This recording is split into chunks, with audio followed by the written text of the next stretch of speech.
Arben, Dritan, and Fatos, three names that would come to dominate London's underworld, arrived quietly in the city, blending into construction sites and nightclubs. No one knew they were building an empire that would control cocaine shipments, outgun rival gangs, and terrify the streets. But behind closed doors, these men were rewriting the rules of crime in London, and anyone who stood in their way would pay the ultimate price. In the late 1990s, London was changing fast. Immigration from Eastern Europe was on the rise, and with it came new communities trying to build fresh lives. Among these arrivals were groups of Albanians escaping poverty, corruption, and violence in their homeland. Most of them were ordinary people looking for honest work. They blended into the city's landscape, filling jobs in construction sites, car washes, and small restaurants. They worked hard, stayed quiet, and sent money back home. To the average Londoner, they were invisible, but hidden among them were men who carried a different ambition, men who were not satisfied with scraping a living. They saw London not just as a safe haven, but as fertile ground for a new kind of empire. These men were disciplined and patient. They avoided the reckless behavior that often exposed young criminals to police attention. Instead, they studied the city. They observed the gangs who ran the estates, the club owners who controlled the nightlife, and the established drug crews who ruled the streets. They saw weaknesses, rivalries tearing groups apart, flashy leaders drawing too much heat from the authorities, and outdated supply chains that kept profits limited. For the Albanians, these cracks were opportunity. While others wasted time showing off, they were laying the foundations of something far bigger. They operated in the shadows, making small but careful moves. At first, it was low-level work, guarding doorways at clubs, running errands for established traffickers, or collecting debts for local criminals. They were reliable, tough, and ruthless when needed. Soon, their reputation for loyalty and silence made them valuable. London's criminal underworld began to notice that the Albanians did not break easily under pressure. They followed orders without complaint, and when violence was required, they delivered it swiftly and without hesitation. Over time, whispers spread through the city's dark corners. A new network was forming, one bound not just by money but by blood. Many of the men were connected through family ties, villages, and friendships forged back in Albania. This bond made them different from the loose alliances of other gangs. Betrayal was rare, trust was absolute, and anyone who threatened the group faced consequences that left lasting scars on the streets. By the early 2000s, their quiet arrival had evolved into something more organized. They were no longer content with small favors or street-level dealing. They had bigger plans that reached beyond London's estates and into international waters. The seeds of an empire were already planted, and the city had yet to realize what was growing in its midst. For most Londoners, the Albanian presence was invisible, but for those who operated in the underworld, the shift was undeniable. A storm was brewing, silent and patient, waiting for the moment to strike, and when it did, it would change the face of London's drug scene forever. While many of London's gangs were busy fighting over street corners and nightclub doors, the Albanians were already thinking on a completely different level. They understood that real power in the drug trade did not come from selling bags of cocaine in alleyways. It came from controlling the supply before it even reached the city.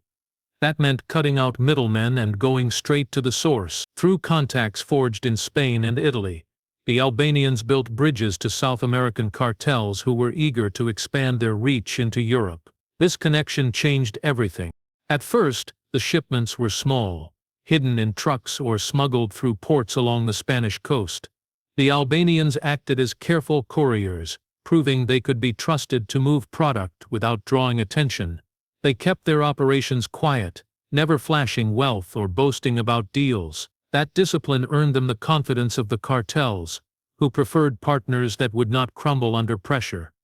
With time, the loads became larger, and London became a key destination for their pipeline. What had once been a scattered street business turned into a highly organized international operation.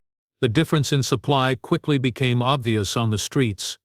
Established British gangs had long depended on Dutch or Spanish brokers who inflated prices to protect their own profits. But the Albanians were now bypassing those layers. They could move cocaine into London faster, cheaper, and in greater quantity than anyone else. Dealers who had been paying a fortune for their stock suddenly saw the Albanians offering a better deal. One by one, buyers switched allegiance. Slowly but surely, the Albanians pulled business away from every competitor, simply by being smarter with logistics. With this advantage came profit on a scale London had rarely seen. Millions of pounds flowed back into the hands of the Albanian bosses, who reinvested every penny into tightening their grip on the pipeline. They secured warehouses to store shipments, bribed workers at ports to turn a blind eye, and built networks of couriers who could move drugs across the city with military precision. Each stage of the chain was tightly controlled, leaving little room for leaks. The structure was professional, efficient, and terrifyingly effective. The growing dominance did not go unnoticed. Rival crews tried to fight back, but without access to a reliable supply, they were already on the losing side. Some attempted to intimidate Albanian dealers, but the response was swift and brutal. Others tried to undercut prices, only to realize they could not match the Albanians' reach. The message became clear: the streets no longer belonged to the old guard. A new power was here, and it was rewriting the rules of the game. By the mid-2000s, the Albanians had cemented their position as the architects of London's cocaine trade. What began as a trickle of shipments had grown into a full-scale river of narcotics pouring into the capital. The city was hooked, and the men who controlled the flow were untouchable. What no one yet realized was that this pipeline was only the beginning, and its impact on London's underworld would prove far more devastating than anyone could have imagined. Power in the drug world is never held by money alone. Fear is the true currency, and the Albanians understood this better than anyone. As their influence grew, they knew they needed a reputation that would keep rivals in check and silence anyone who thought about crossing them. London had seen violence before, but what the Albanians introduced was something far darker. It was not random or reckless, it was calculated, deliberate, and designed to send a message that would echo through the city's underworld. The first signs came quietly. Small-time dealers who refused to pay debts suddenly vanished. At first, no one connected the disappearances to the newcomers, but then bodies began to turn up, left in states that shocked even hardened criminals. Victims were not just killed, they were tortured, beaten, and sometimes mutilated. Every injury told a story, a warning carved into flesh for others to read. These were not impulsive attacks, but carefully staged demonstrations of what happened to those who broke the rule. Word spread fast. In neighborhoods where rival gangs had once strutted with bravado, fear crept in. The Albanians did not shout about their crimes, yet everyone knew who was responsible.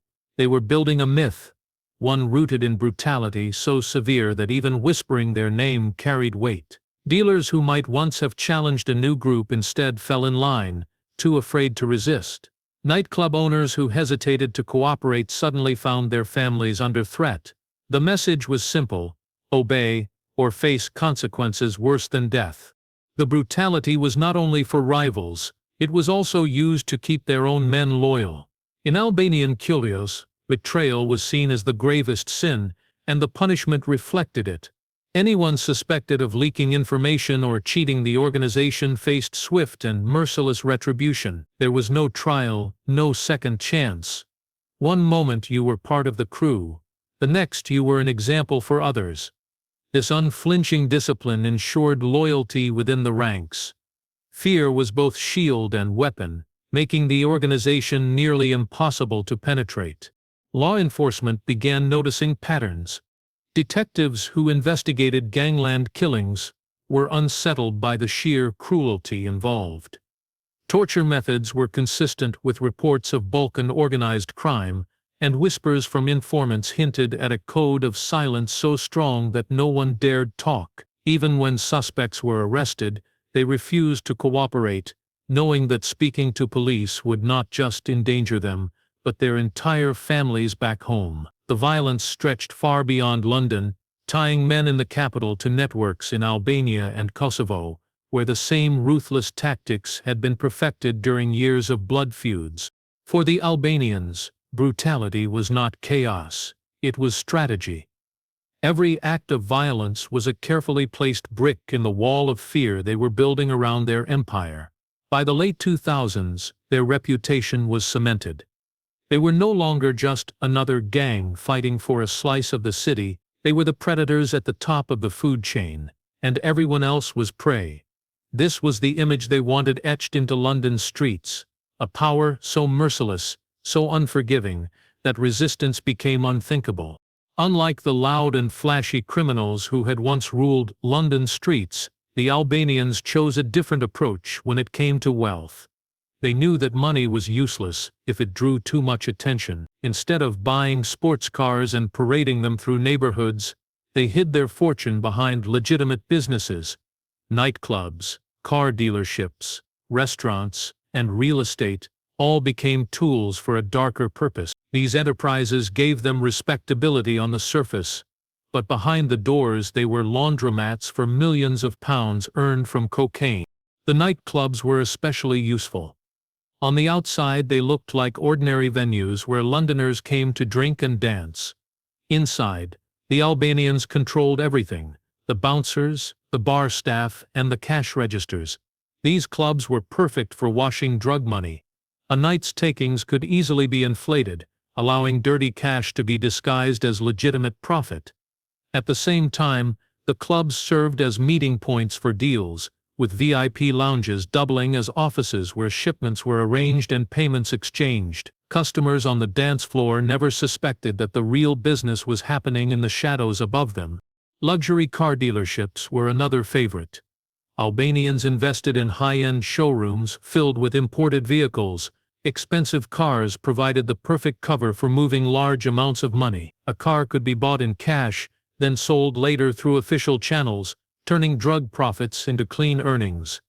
These dealerships also acted as status symbols, giving the impression of wealthy businessmen rather than gang leaders. To the outside world they were successful entrepreneurs making a fortune from London's appetite for expensive lifestyles. Real estate offered both profit and security. With millions flowing in, the Albanians purchased properties across the city, from modest flats to sprawling mansions in quiet suburbs. These homes were more than just investments, they were safe houses, stash points, and symbols of growing influence. By owning property, they cemented their presence in London. It also allowed them to mingle with legitimate circles of society, lawyers, bankers, and politicians who saw them as nothing more than wealthy investors. The lines between criminal and businessman blurred, and for the Albanians that was exactly the point. Through these ventures, they developed a system of money laundering that was difficult for authorities to trace. Cash flowed through nightclubs, was converted into car sales, and then reinvested in property. Every step made the money cleaner, harder to connect to cocaine. Offshore accounts in Cyprus, Panama, and Switzerland added another layer of protection. By the time investigators tried to follow the trail, the money had already vanished into a maze of shell companies and foreign banks. This strategy made the Albanians more dangerous than the gangs who came before them. They were not just thugs with knives and guns. They were businessmen with accountants, lawyers, and contacts in legitimate industries. Their brutality secured obedience on the streets, but their sophistication shielded them from the law. By the mid-2010s, they had created an empire that looked untouchable. To ordinary Londoners they were nightclub owners and property developers. To the underworld they were the masters of a cocaine empire built on blood and fear. By the time the Albanians had established themselves in London, the city's underworld was already crowded. Jamaican Yardie gangs controlled parts of the south, while Irish crews had long held influence in the north and along key transport routes. These groups had operated for decades, their power cemented through a mix of violence, family ties, and local loyalty. Yet, when the Albanians arrived, the established gangs quickly realized that a new kind of challenge had entered the city, one they had never faced before. The Albanians brought with them a level of discipline and coordination that was rare in London's criminal landscape. While Yardies and Irish crews relied on reputation, flashiness, and intimidation, the Albanians approached conflict like a military operation. Every move was calculated, every assault planned. They studied territories, observed rival routines, and executed operations with precision. This methodical approach gave them an edge. Turf wars erupted across East and South London, and for the first time, traditional gangs faced a force that was not only ruthless, but strategic. Shootings, stabbings, and arson attacks became common in contested neighborhoods.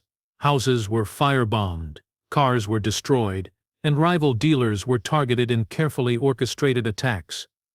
Unlike previous gang conflicts, the Albanians were not reckless. Civilians were rarely harmed. This was not chaos. It was a show of power.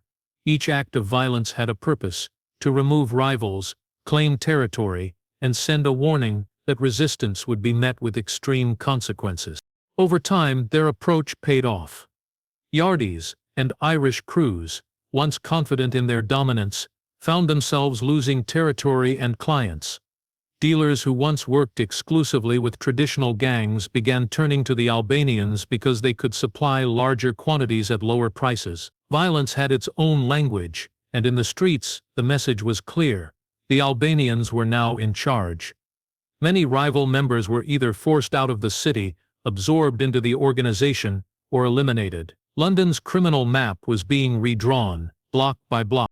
Yet the Albanians' rise was not just about intimidation, it was also about loyalty and recruitment.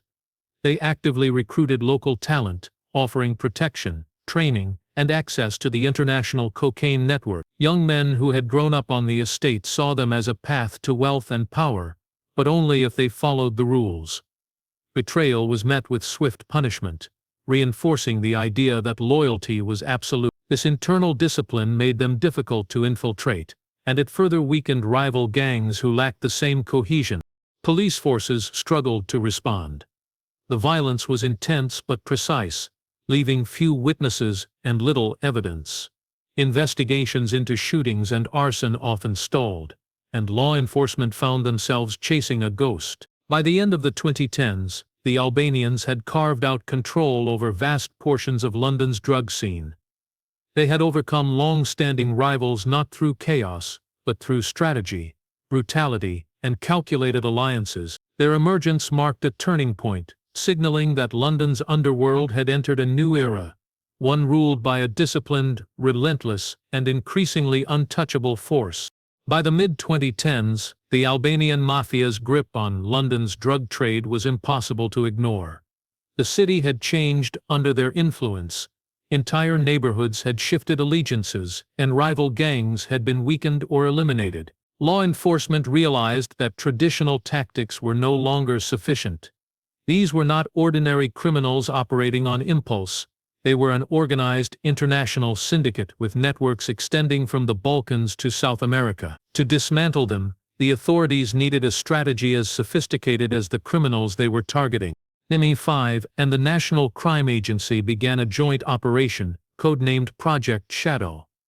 The mission was complex: infiltrate the mafia without tipping them off, map the supply chains, and gather enough evidence for arrests that would stick in court. Undercover officers were carefully selected, trained to blend into London's nightlife and the city's criminal circles. They assumed the identities of small-time dealers, nightclub employees, and business associates, slowly earning the trust of Albanian operatives. Every move was risky. One misstep could expose an agent to the mafia's brutal enforcement methods. The undercover officers quickly realized how sophisticated the organization was. Meetings were rarely conducted in English, often switching to Albanian with coded phrases and gestures. Safe houses and warehouses were heavily monitored, with cameras, alarms, and armed guards. Even casual phone calls were layered with encryption and slang designed to confuse outsiders. The mafia's leaders were constantly aware of potential surveillance, and any hint of investigation could cause entire operations to vanish overnight. This was not disorganization. This was professional criminal engineering on a global scale. Wiretaps and digital surveillance became essential tools. Investigators intercepted fragmented conversations about shipments, payments, and territorial disputes. They traced money flowing through layers of shell companies, offshore accounts, and legitimate businesses. Analysts spent months piecing together the network, connecting small transactions to larger operations, and tracking patterns that revealed the true scale of the empire. Each breakthrough brought excitement but also caution. One leak or misstep could compromise months of work and endanger lives. Despite their resources, the authorities faced constant frustration. Every time they got close to major players, the Albanians adapted.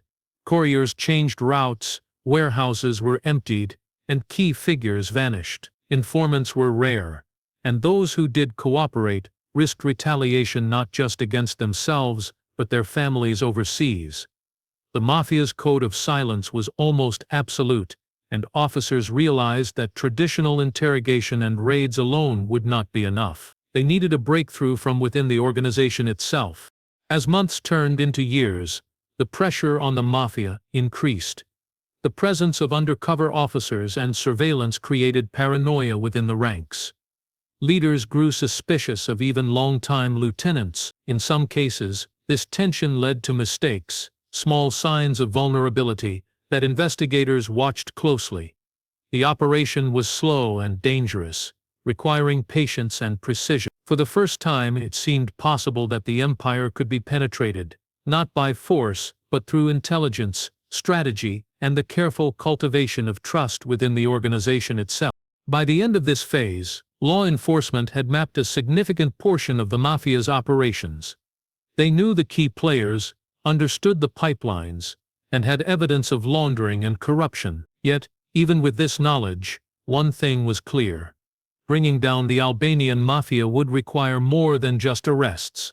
It would take betrayal, inside information, and a coordinated strike that left no room for escape. London's most dangerous criminals were about to face the one thing they feared most: someone who knew their secrets and was willing to act on them. The breakthrough came in the most unexpected way, from within. For years, the Albanian Mafia had operated with near-perfect loyalty. Orders were followed without question, and secrets were buried deep within a network of family ties, friendships, and shared fear. But even the most disciplined organization has its weak points. One lieutenant, ambitious and greedy, began to feel that his position was not being rewarded fairly. He watched as shipments flowed and millions of pounds moved through the empire. While his share remained small, bitterness and frustration slowly took root, and with it came a dangerous idea: he could profit far more by betraying the organization from the inside. The lieutenant reached out to investigators cautiously, testing the waters before fully committing. His initial information was small but valuable: names, locations of safe houses, and details about couriers. At first, law enforcement treated it with caution. Informants were often unreliable, and the Mafia's reputation for violence meant any false move could be fatal. But as the information was verified through surveillance and digital monitoring, confidence in the source grew. For the first time, authorities had a clear window into the inner workings of the empire. Using his knowledge, investigators mapped the Mafia's hidden network in painstaking detail. Warehouses that had been invisible to law enforcement were identified, complete with security measures and schedules. Key shipments of cocaine, previously untraceable, were revealed in advance, allowing authorities to monitor movement and finances. The lieutenant's insight went beyond logistics. He could explain the relationships between members, who could be trusted, and who might be planning internal power grabs. This intelligence was invaluable, exposing a level of organization that had seemed untouchable. The betrayal also revealed the human side of the empire's power. The lieutenant's fear of retaliation was real. His cooperation was not just an act of greed, but of survival. Law enforcement had to protect him and his family while simultaneously acting on his tips. Safe houses, relocation programs, and constant security became part of the operation.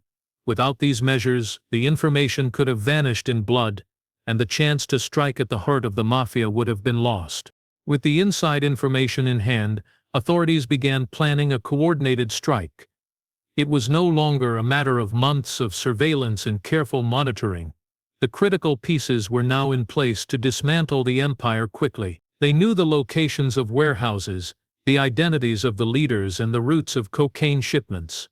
The lieutenant also provided insight into internal rivalries, which could be used to prevent resistance during the raids. Each detail increased the likelihood of a successful operation that would cripple the organization in one decisive move. The betrayal changed the balance of power. The Mafia, which had seemed untouchable, suddenly appeared vulnerable. Law enforcement now had the upper hand, but only if they acted carefully. One mistake could alert the leaders and cause them to vanish with their wealth and shipments. The entire operation became a race against time, blending intelligence, strategy, and careful execution. For the first time in years, the Albanian Mafia's empire, built on fear and secrecy, faced a threat from the one place they had trusted the most, from within.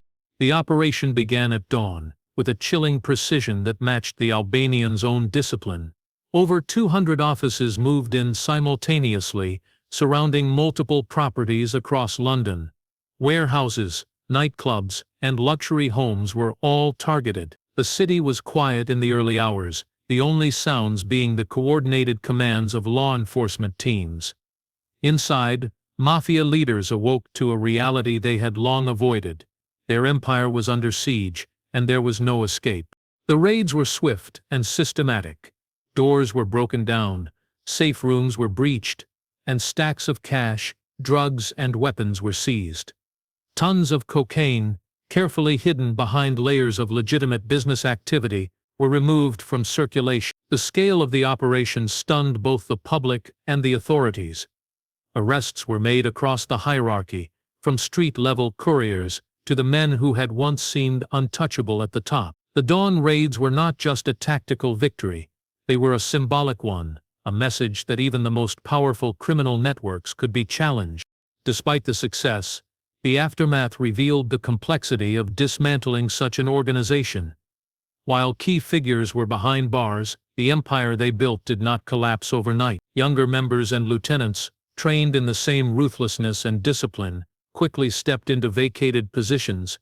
Safe houses were emptied in advance, and some shipments had already been redirected. The structure of the organization remained, even if temporarily weakened, demonstrating the depth of planning that had gone into years of careful expansion. The legal battles that followed were intense. Prosecutors relied heavily on the intelligence provided by the insider lieutenant, as well as the meticulous evidence collected during the raids. Lawyers for the accused attempted to argue entrapment or question the credibility of informants, but the sheer volume of seized drugs, cash, and documentation made defenses difficult. Media coverage painted the arrests as a turning point in London's battle against organized crime, but law enforcement knew the reality was more complicated. The Albanians were adaptable, and removing leaders did not immediately dismantle the web of influence they had woven over decades. The raids also sent ripples through the city's underworld. Rivals watched the downfall with a mixture of awe and caution. Some attempted to reclaim territory, but the fear instilled by years of brutality remained. The Albanians' reputation had been cemented not just by their crimes, but by the stories of discipline and fear that survived even after arrests. Even in prison, many leaders maintained influence, issuing orders through loyal intermediaries. London's streets had changed, but the shadow of the Mafia lingered. By the end of the operation, it was clear that the Albanians had permanently altered London's criminal landscape. They had introduced a level of organization, strategy, and violence that previous gangs had never matched. Law enforcement victories could disrupt the flow of drugs and remove key leaders, but the system they built was resilient, adaptable, and deeply entrenched. The dawn raids marked a high point in the fight against organized crime, yet the chilling truth remained: the Albanian Mafia's influence was not gone. It had been slowed, fragmented, and exposed, but its shadow over London's drug trade would endure for years to come, a reminder that some empires are never truly destroyed.